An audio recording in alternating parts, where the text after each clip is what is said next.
It's funny how you can go from feeling completely secure in your life to suddenly questioning everything. One day, you're laughing with your wife over burnt toast and inside jokes. The next, you're staring at the ceiling at 3 a.m., trying to figure out why something doesn't feel right. My name is Daniel. I'm 42 years old, and for the past 15 years, I thought I had a pretty solid marriage with my wife, Emily. We had built a comfortable life together, nothing extravagant, but enough to be proud of. A 3-bedroom house in a quiet neighborhood, a couple of decent cars, and a routine that made life feel steady. Emily was the kind of woman who could walk into a room and make everyone feel like they mattered. She had this effortless charm, a way of making people feel special. And for years, I thought I was the luckiest man in the world because she had chosen me. Lately, though, something felt off. I couldn't quite put my finger on it. Maybe it was the way she had started dressing a little differently, more effort, more perfume, more form-fitting clothes, even when she was just going to the store. Maybe it was the way she had been more glued to her phone, her laughter reserved for private messages rather than shared moments between us. Or maybe it was nothing. Maybe I was just being paranoid. Still, I couldn't shake the feeling that something had shifted. It wasn't like we didn't have our share of struggles. Marriage isn't a fairy tale, no matter how good it looks from the outside. There were arguments, stupid ones, mostly. I'd get annoyed when she left wet towels on the bed, she'd roll her eyes when I forgot to take the trash out. Normal stuff. But lately, our fights had changed. It wasn't about towels or chores anymore. It was about nothing. She seemed irritated with me over things that didn't make sense. If I asked about her day, she'd sigh like it was exhausting to talk to me. If I tried to cuddle with her on the couch, she'd shift away, pretending to be engrossed in a TV show she wasn't even watching. Our conversations became surface-level, polite, distant, like we were co-workers instead of a married couple. I told myself it was just a rough patch. We all go through them, right? But then there was the phone call. The first real sign that something wasn't right.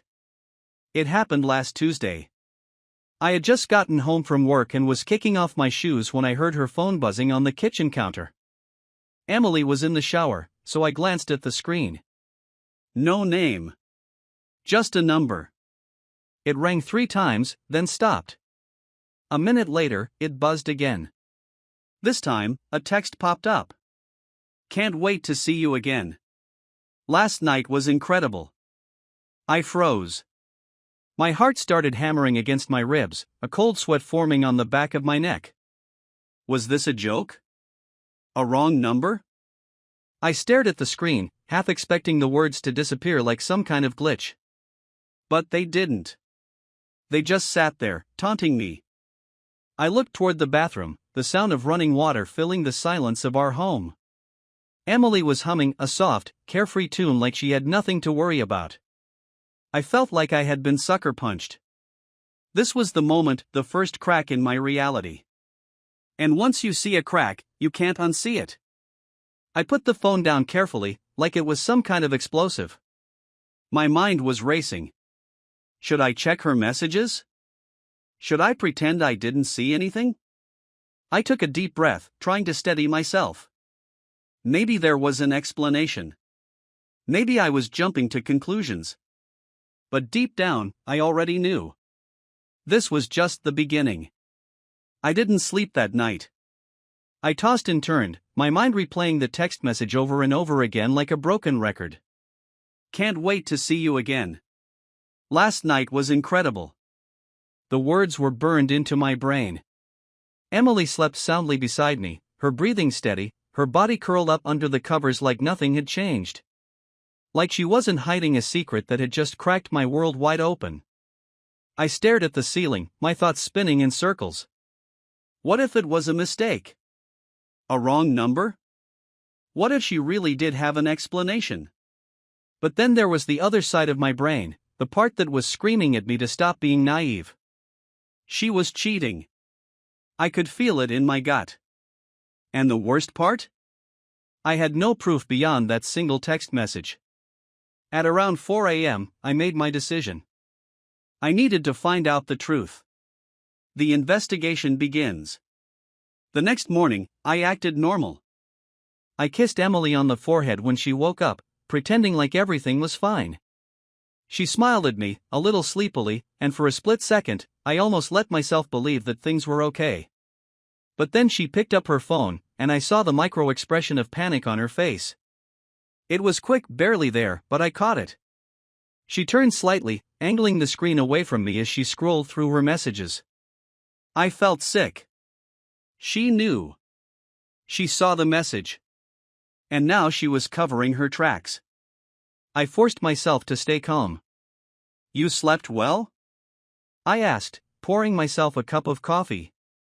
She nodded, not looking up from her phone. "Yeah." "You?" Like a rock, I lied. She smiled again, but this time, it didn't reach her eyes. That was when I knew for sure. She was hiding something. Gathering evidence. I spent the next few days playing detective. Emily had gotten good at covering her tracks. I checked her phone when she was in the shower, but all her messages were deleted. Even her call logs were wiped clean. Smart. Too smart. She wasn't just cheating. She was careful. That meant one thing: this wasn't a one-time mistake. This was something ongoing. Planned. I started noticing other things, too. She was on her phone more than ever but never left it unattended.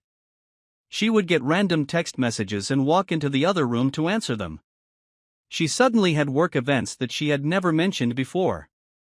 She started dressing up more when she went out: more perfume, more makeup, clothes that showed off her figure in ways she never used to bother with. And then there was the biggest red flag of all. She stopped touching me. Emily and I had always been affectionate. Even after years of marriage, we still held hands when we watched TV. We kissed goodbye in the mornings. We had our moments of intimacy, even if they weren't as frequent as they used to be. But now? She barely even looked at me. When I tried to kiss her, she would turn her cheek. When I touched her, she flinched like my hands were unwelcome. She was giving herself to someone else. I needed proof. The moment of truth. I took a day off work without telling Emily. She thought I had gone in as usual, but instead, I sat in my car down the street from our house, waiting. Watching. At around 11 a.m., she left the house. She wasn't dressed for work. No professional clothes, no office attire. Instead, she wore a tight-fitting dress, one I hadn't seen in years. I felt my stomach turn as I watched her get into her car and drive off. I followed at a distance, keeping my heart rate under control. She drove across town, pulling into the parking lot of a small boutique hotel. I gripped the steering wheel so hard my knuckles turned white. No. Not a hotel. Anywhere but a hotel. She got out, checking her phone, looking around like she was making sure she wasn't being watched.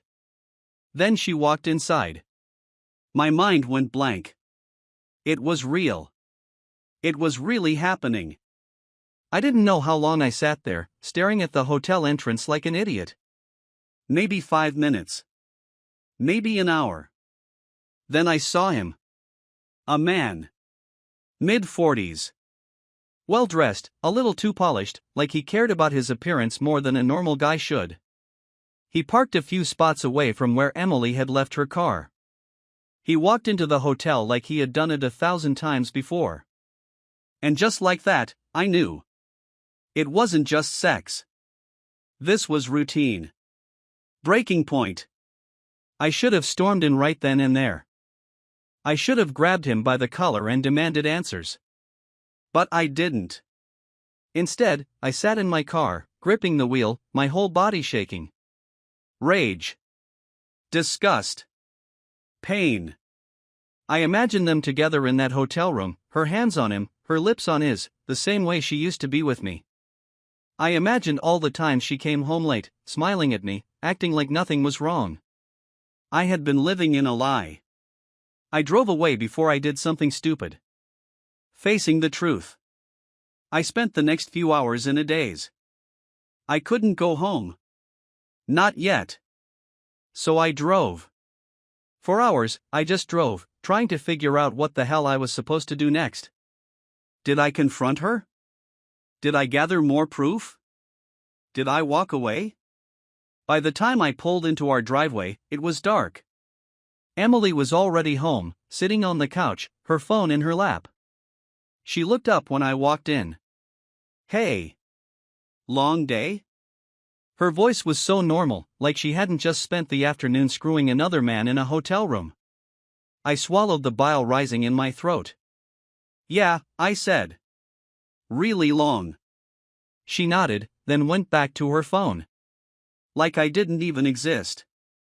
I stood there, watching her, wondering how the hell I had been so blind for so long. She thought I didn't know. She thought I was still the clueless, trusting husband she had been fooling for who knows how long. I clenched my fists, taking a deep breath. Tomorrow. Tomorrow, I was going to make her face the truth. I was done being blind. I was done being played. Tomorrow, everything was going to change. I barely slept. The weight of what I had seen Emily walking into that hotel, that man following after her, had carved itself into my brain like a scar. Every time I closed my eyes, I saw it again. The way she had looked around, making sure no one was watching. The way she had walked inside, completely at ease. She wasn't hesitating. She wasn't nervous. She was comfortable. Because this wasn't new. I had spent half the night pacing the house while she slept upstairs, curled up in our bed like she hadn't just ripped my heart out. I went over every conversation we'd had in the past few months, every excuse she had given me. The late meetings, the girls' nights, the unexplained phone calls. How long had she been doing this? How long had I been the idiot husband, sitting at home, trusting her? By the time morning came, I was done playing the fool. I was going to confront her. And I wasn't going to let her lie her way out of it. The setup. Emily woke up at her usual time, stretching as she made her way downstairs. She barely looked at me as she passed by, heading straight to the coffee maker like she did every morning. I watched her from the kitchen table, my heart pounding in my chest. She had no idea. She had no idea that today, I wasn't going to smile. I wasn't going to pretend. I was going to drag the truth out of her, whether she liked it or not. She finally turned, coffee cup in hand. "You're up early." "I couldn't sleep," I said, voice flat. She raised an eyebrow. "Everything okay?" That was the moment. I could have done it right then. I could have slammed my hand on the table and thrown the hotel receipt in her face. I could have demanded to know how long she had been sneaking off behind my back. But I didn't. Because I wanted to watch her lie. So I forced a small smile and shrugged.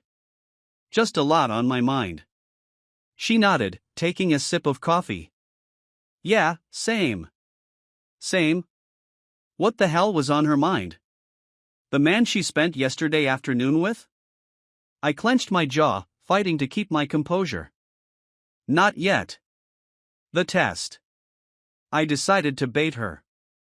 "Hey," I said casually, leaning back in my chair. "What did you end up doing yesterday?" Emily froze, just for a fraction of a second. If I hadn't been watching her so closely, I might have missed it. "Oh," she said, too quickly, "I just ran some errands. Went shopping for a bit." Shopping. I swallowed the rage bubbling up inside me. Liar. "Oh yeah?" I said, forcing my voice to stay light. "Where'd you go?" She took another sip of coffee, not needing my eyes. "Just, around. Target. That little boutique downtown." I nodded. "That boutique near 7th Street? She nodded. And that's when I knew she was full of shit. Because the boutique near 7th Street had closed down 3 months ago. I had driven by it last week. The place was boarded up, a for-lease sign hanging in the window. She hadn't gone shopping. She had gone to a hotel. To him. And she was sitting there, lying straight to my face. The blow-up. I stood up, pushing my chair back.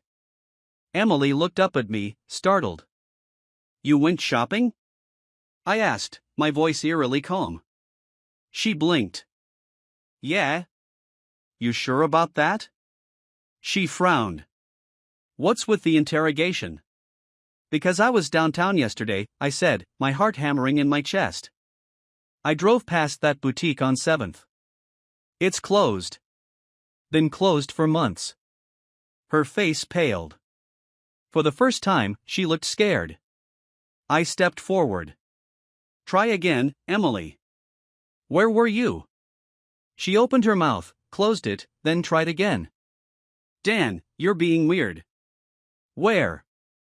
Were you? She set the coffee cup down too fast, some of it sloshing over the side. You're acting crazy, she snapped, but I could hear it in her voice now. The nervousness. The guilt. I wasn't letting this go. I pulled my phone from my pocket and set it on the table. Then I opened my photos. And there it was. A picture of her car. Parked outside the hotel. Her face went white. You want to try telling me again where you were yesterday? I said, my voice ice cold. She didn't say anything. She just stared at the screen like she was hoping it would disappear. And then, the worst part. She started crying. The confession. I wanted to feel bad for her. I really did. But all I felt was rage. Who is he? I demanded. Emily wiped at her tears. Dan, please. Who? The hell? Is he? She let out a shaky breath. And then, finally. His name is Eric. Eric. The name felt like a bullet to the chest. How long? I asked, my voice raw. She hesitated. How long, Emily? She squeezed her eyes shut. 6 months. I staggered back like I had been punched. 6 months. Half a year. While I had been sleeping next to her. Loving her. Thinking we were just going through a rough patch. She had been giving herself to someone else. You lied to me, I said, my voice shaking. Tears streamed down her face. Dan, I trusted you. My voice was rising now. I asked you, over and over, if something was wrong. I tried to fix things. And you let me believe I was crazy. She covered her face with her hands. I never meant for it to happen. I laughed. A cold, bitter laugh. That's bullshit, I snapped. You don't accidentally cheat for 6 months, Emily. She sobbed harder. For a long moment, neither of us spoke. Then, finally, I asked the question I needed to know. Do you love him? She didn't answer. That silence told me everything. I turned and walked out of the room. Because there was nothing left to say. I don't remember much of what happened after I walked out of that room. I know I ended up in my car, gripping the steering wheel so hard my knuckles turned white. My breathing was ragged, and my mind was blank, like my brain had short-circuited from the sheer weight of what had just happened. 6 months. For 6 months, my wife had been sneaking around behind my back, lying straight to my face, gaslighting me into thinking I was just being paranoid. And now, in the span of a single conversation, my entire world had unraveled. She didn't deny it.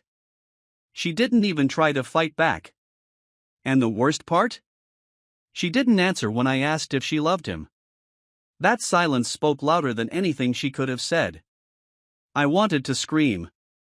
I wanted to break something, to put my fist through a wall, to do anything to get rid of the rage boiling inside me. But more than anything, I wanted revenge. And I knew exactly where to start. The first step, finding Eric. I didn't go back inside the house. I couldn't. Instead, I pulled out my phone and opened the GPS tracking app one had secretly installed on Emily's phone 2 days ago. Call it paranoia. Call it a violation of privacy. I called it insurance. It took me less than a minute to find him. Eric. He was at the same hotel. Their hotel. The place where my wife had been meeting him for months while I sat at home like an idiot. I started my car and pulled out of the driveway. I had no plan. No strategy. All I knew was that I needed to see this man for myself. I needed to look him in the eyes and see the kind of coward who would sleep with another man's wife. The hotel confrontation. 15 minutes later, I was sitting in my car outside the hotel parking lot. My hands were shaking, my heart pounding so hard it felt like it was trying to break free from my chest. I scanned the lot, looking for his car. I had no idea what he drove, but it didn't matter. Because just as I was about to step out of my car, I saw him. Eric. He walked out of the hotel lobby with the confidence of a man who had no idea his entire world was about to come crashing down. He was tall, mid-40s, with a well-groomed beard and expensive clothes. The kind of guy who probably took himself way too seriously, the kind of guy who thought he was untouchable. I stepped out of my car and walked straight toward him. He didn't notice me at first. He was too busy checking his phone, probably texting Emily, telling her how much he missed her. Then I spoke. "Hey, Eric." His head snapped up. For a second, he just stared at me, confused. Then, slowly, the realization dawned on his face. "Dan?" I smiled, but there was no humor in it. "So you do know who I am?" His mouth opened, but no words came out. I could see the gears turning in his head, trying to figure out a way to spin this, to make it less of a catastrophe than it actually was. But there was no way out of this. Not for him. "You've been sleeping with my wife," I said, my voice eerily calm. Eric swallowed hard. "Dan, listen." I punched him. Hard. My fist connected with his jaw, sending him stumbling back into the side of his car. He let out a grunt of pain, clutching his face. "You listen," I snarled. "You're going to tell me everything.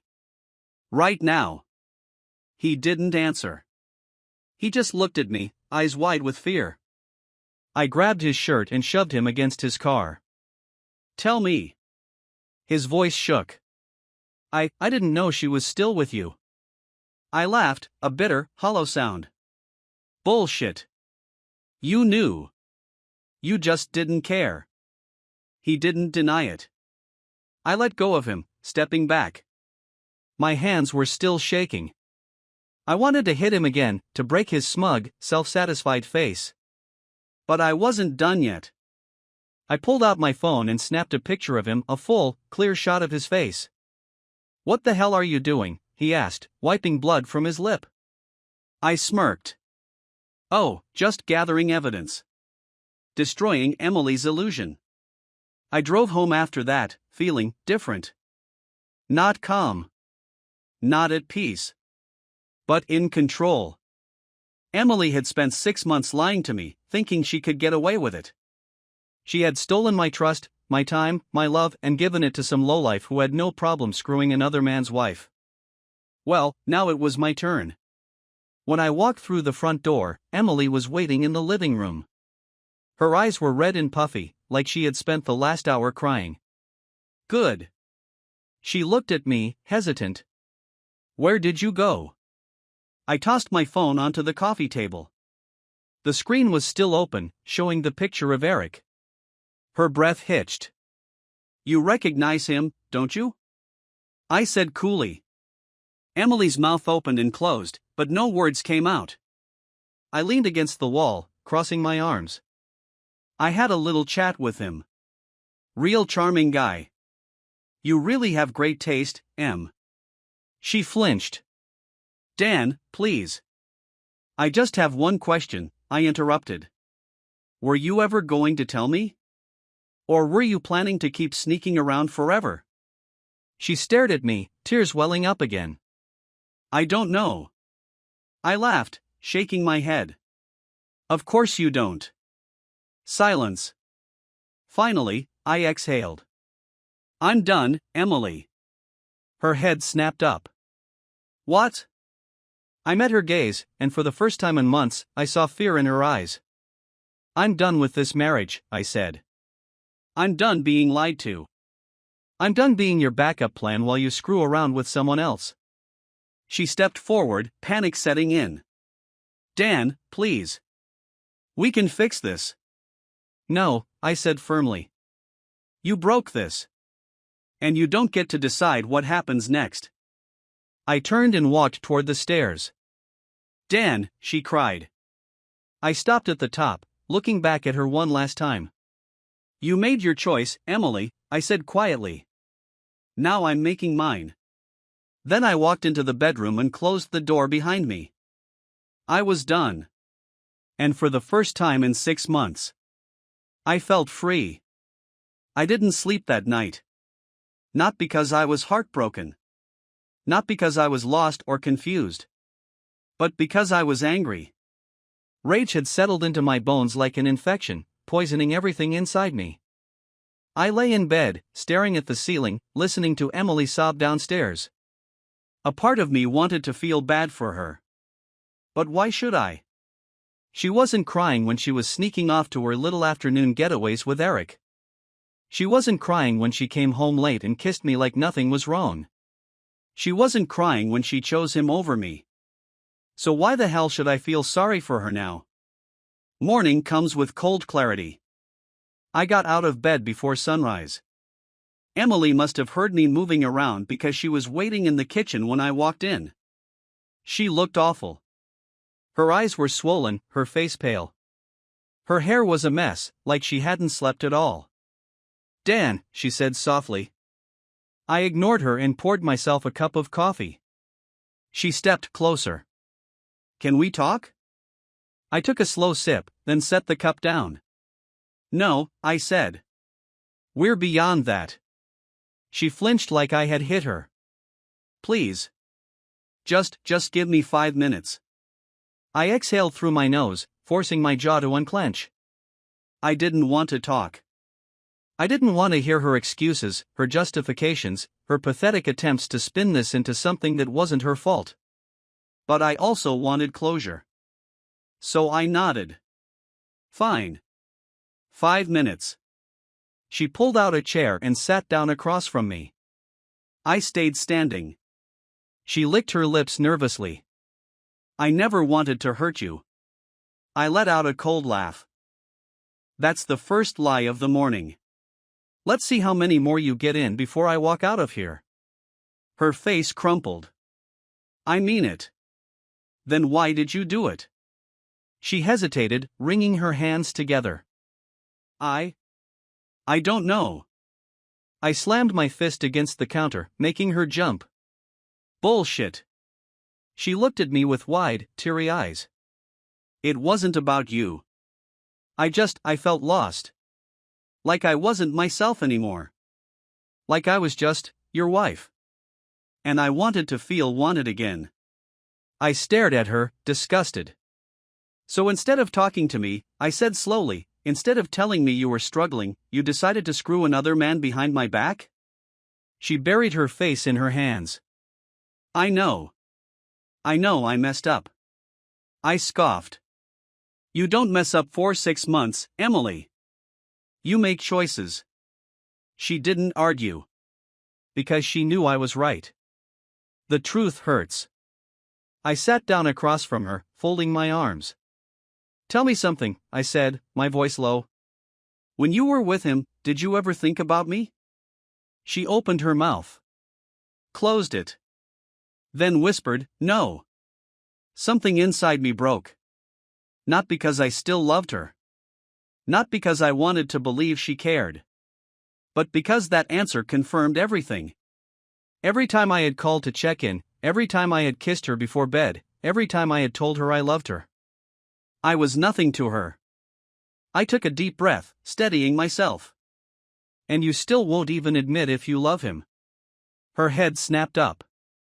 Because I don't. I tilted my head. Then why did you hesitate when I asked you yesterday? Silence. I leaned back in my chair. That's what I thought. She wiped at her face. Dan, please. We can fix this. I'll go to therapy. I'll do whatever it takes. I shook my head. Too late. Her breath hitched. You won't even consider. No. Her lips trembled. I don't want to lose you. I gave her a long, hard look. You lost me 6 months ago. Delivering the final blow. I stood up. I'm filing for divorce. Emily's eyes widened. Dan, wait. I've already talked to a lawyer, I interrupted. You'll be hearing from them soon. Her whole body went rigid. You already talked to a lawyer? I smiled bitterly. What, you thought I was just going to sit here and cry? She covered her mouth with her hand, shaking her head. Dan, please. I took my phone out of my pocket and tapped a few buttons. Then I turned the screen toward her. It was a video. Of Eric's wife. Her name was Lisa. She had reached out to me late last night, after I sent her the picture of Eric outside the hotel. Emily's face went white. Oh my God. I pressed play. Lisa's voice filled the room. Hi, Emily. Just wanted to let you know that your boyfriend is about to go through a divorce of his own. I kicked his ass out last night. And guess what? He begged me to forgive him. Looks like you weren't as special as you thought. Emily let out a choked sob. I ended the video and pocketed my phone. You should probably call Eric, I said casually. Something tells me he's not going to pick up. She looked up at me, her eyes full of panic. And I just smirked. Leaving her behind. I grabbed my keys off the counter. Where are you going? She asked frantically. I didn't bother looking at her. Somewhere you're not. And then I walked out the door. Emily didn't follow. She didn't call after me. Because she finally understood something. I wasn't coming back. I didn't look back. Not when I walked out of the house. Not when I got into my car. Not when I pulled out of the driveway for what I knew would be the last time. Emily was behind me now, her tears, her panic, her desperate attempts to claw her way back into my life. None of it mattered anymore. Because I had already made my choice. And I wasn't going to let her ruin me any longer. But the truth was, I had no idea where to go. I had spent so much time gathering evidence, planning my revenge, exposing her affair, I hadn't thought about what came next. What does a man do when his entire life crumbles beneath him? When his wife of 15 years turns out to be a liar? When the home he built with her no longer feels like his own? I didn't know. So I just drove. The road to nowhere. I ended up at a diner on the edge of town. The kind of place that's open 24 hours, where the coffee is always burnt, and the waitresses call you hon even if they don't know you. It was exactly what I needed. I slid into a booth by the window, staring at the laminated menu without really reading it. My hands were still shaking. My chest was tight. Even though I had done everything I planned to do, even though I had confronted her, exposed her, humiliated her, I didn't feel better. I just felt empty. A waitress walked up, chewing gum lazily. What can I get ya? Just coffee, I muttered. She nodded and walked off, leaving me alone with my thoughts. What now? The question played on a loop in my mind. I had built my entire life around Emily. Everything I had, our house, our routines, our future, it was all tied to her. And now it was gone. I had to start over. But how? The first call. My phone buzzed on the table. For a second, I thought it was Emily. I almost didn't answer.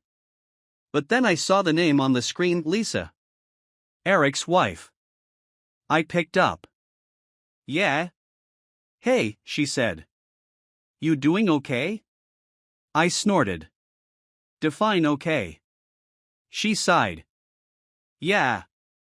I get it. Silence stretched between us. Then she said, I kicked him out last night. Eric. I took a sip of my coffee, which had just arrived. Good. He begged me to take him back, she said bitterly. swore it didn't mean anything. That it was just a distraction. I clenched my jaw. And I told him to go to hell. For the first time in what felt like forever, I smiled. Smart choice, I said. She let out a dry laugh. Took me long enough. Another pause. Then she asked, so, what now? I looked out the window at the empty parking lot. At the gray, overcast sky. At my own reflection in the glass, staring back at me like a stranger. I have no idea, I admitted. Lisa sighed. Yeah. Same. For a while, neither of us spoke. Then she hesitated. Listen. I know this is crazy, but do you want to grab a drink? I blinked. Now. She laughed softly. Not now. Later. Tonight. I considered it. Drinking with my cheating wife's lover's wife. The irony was almost too much. But then I thought, why the hell not? Yeah, I said. Why not? Burning bridges. Before meeting Lisa that night, I had one last thing to do. I went home. Not to see Emily. Not to talk. But to end things for good. When I walked inside, the house felt different. The place where I had lived for years, the place where I had celebrated anniversaries, birthdays, Christmas mornings, felt like a crime scene. Emily was sitting on the couch, still wearing the same clothes from this morning. Her eyes were red, her face blotchy. She stood up when she saw me. Dan. I held up a hand. I'm not here to talk. She swallowed. I walked past her, heading straight to our bedroom. And I started packing. My clothes. My laptop. The essentials. Emily hovered in the doorway, wringing her hands. Please don't do this, she whispered. I ignored her. Dan, please, she tried again. We can fix this. I'll do whatever it takes. I zipped up my duffel bag and turned to face her. There's nothing left to fix. Tears welled in her eyes. I made a mistake. You made a choice, I corrected. She sobbed. I still love you. I shook my head. No, you don't. You just don't want to deal with the consequences. She reached for me. Please don't leave. I stepped back. I already did. Then I walked out. And this time, I didn't look back. A new beginning? That night, I met Lisa at a bar. She looked just as exhausted as I felt. Hell of a week, she muttered, sliding into the booth across from me. I chuckled darkly. You could say that. We ordered drinks. Strong ones. For a while, we just sat there, drinking in silence. Then Lisa smirked. So, what's the plan? I raised an eyebrow. What do you mean? You know. The screw our cheating spouse's plan. I let out a short laugh. Revenge? She shrugged. Or just, moving on. I stared at my glass. I don't even know where to start. Lisa took a sip of her drink, then smirked. Well, she said. You could start by taking your wedding ring off. I blinked. Then I looked down at my hand. At the simple band that had meant everything for the last 15 years. Slowly, I slid it off. Lisa grinned. There you go. I stared at the ring, feeling lighter than I had in months. Maybe this wasn't the end. Maybe it was the beginning. Of something better. Of something new. I looked up at Lisa and raised my glass. To fresh starts, I said. She clinked her glass against mine. To fresh starts. And for the first time since my world fell apart. I actually believed it.